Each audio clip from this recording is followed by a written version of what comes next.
Hello ladies and gentlemen, my name is Karl. I've done my fair share of posting and commenting on many people's videos over the past years. I felt that maybe it should be time to put the boot on the other foot, as it were, and do my first ever YouTube video. And the subject of this video is that I will be talking about this year's series of Big Brother, which ended yesterday on Channel 5. And my first opinion is that it cannot be overlooked. This was a very negative series of Big Brother. But in saying that though, it has delivered in terms of entertainment. I think it has been one of the strongest series of the last couple of years, and certainly far better than last year's Big Brother 12, which was very tame, especially compared to Big Brother 13. I think this series sort of reminds me of Big Brother 10, in that it's a series which I think is quite overlooked and quite underrated. Like Big Brother 10, Big Brother 13 is a series which a lot of people were put off by because of its negativity. But I think once we look back on this series in 5 years' time, that I think people are going to appreciate just how much drama and how fascinating the series was, in that we had a lot of characters in this year's series who I think for good reasons, for bad reasons, we are going to remember, which again is a step up from Big Brother 12, where really only Aaron is really going to be the only housemate that we remember from Big Brother 12. One thing that can't be overlooked with Big Brother 13 is the Connor saga, and the fact that even though what Connor said was vile, disgusting, crude, and in a normal place in society would be condemned and possibly even punished by a law situation, he was allowed to get away with it, allowed to remain part of the show, and as a result of production not doing the right thing and getting rid of him, he ends up being rewarded with £50,000, which he quite simply does not deserve.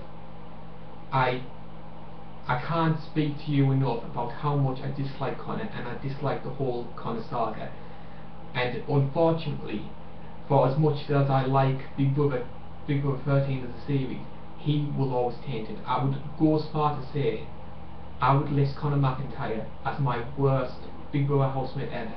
Even worse than Dennis, even worse than Alexandra.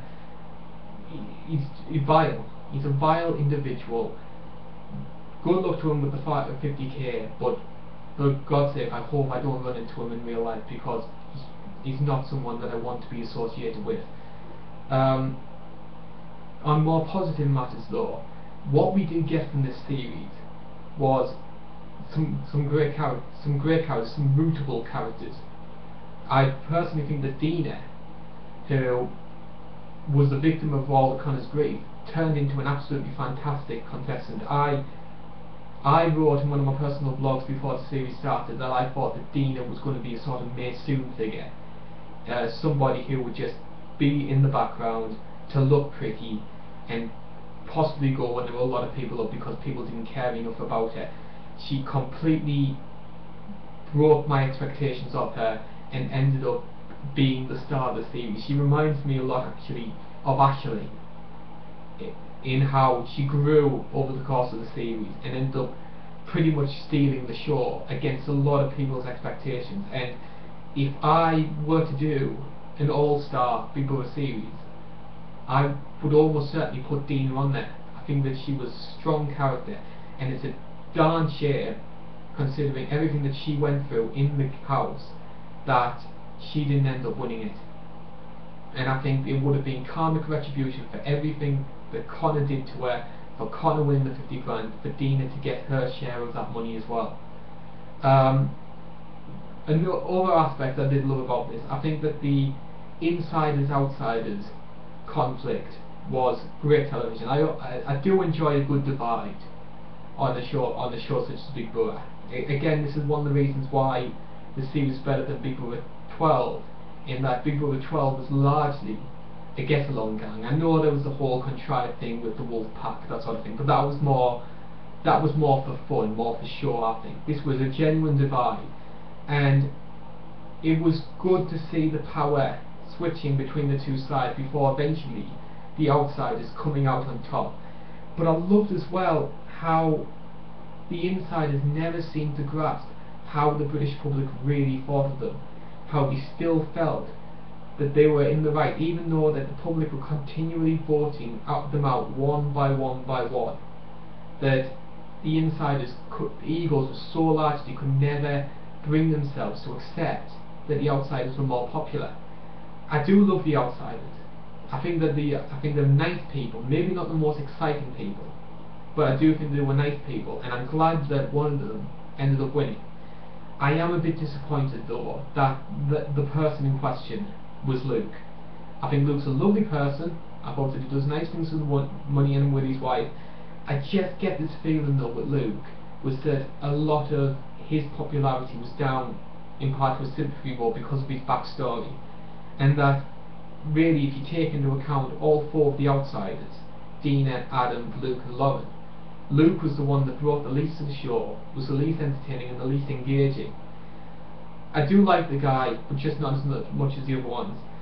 Other things that I can consider about this series, I think that a lot of the tasks this year have been good. I think the museum task was a good addition. I think that some of the early booths from this series were great entertainments. Shame that these didn't last around longer, considering some of the people who did.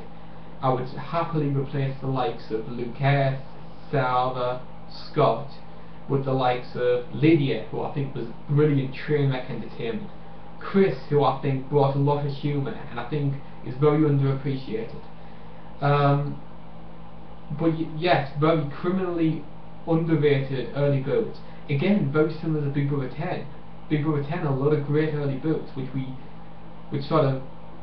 got pushed aside in favour of more unpleasant personalities. What I hope for Big Brother 14, the lessons to learn, is that for as much as the big characters help this series, keep the show more positive. I think that Channel 5 made a mistake in that they knew they had a negative group there, and yet continue to emphasise on the negativity. Some of it is okay, you need conflict on a show like this, but at the same time, all we want is a feel-good show, and at times it didn't feel like that, especially with the whole Connor saga. I also hope that they can get rid of this whole part of the whole only way is Essex name tags situation. It's a pet peeve of a friend of mine, and he asked me to post this on this video. I also hope that the whole bit on the side thing, which has made improvements considering what it was in Big Brother 12, continues to do so. I think still it feels like a very trashy spin-off show, and I think that whole trashiness saga also needs to be changed in terms of the crowd. I think that for both Big Brother 12 and Big Brother 13, the crowd on the eviction night has been very out of touch with what the voting public has thought, and has brought a very negative atmosphere with the chanting. And I suggest that for future series that we either scrap an eviction crowd altogether, or ask them to cheer regardless of who the person is. It's something which Big Brother America and Big Brother Australia does on their shows, and it's a much nicer feeling show as a result of it. I've only got one more minute to go, so I'm going to start wrapping it up here.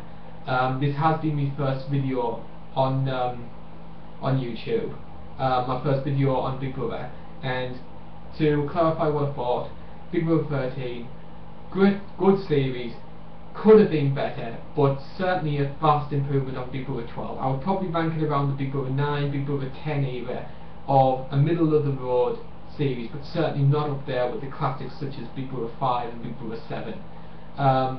But I hope everybody who's been watching this video enjoyed it. My name's been Karl, and hopefully I will be speaking to you in the near future. Bye bye for now.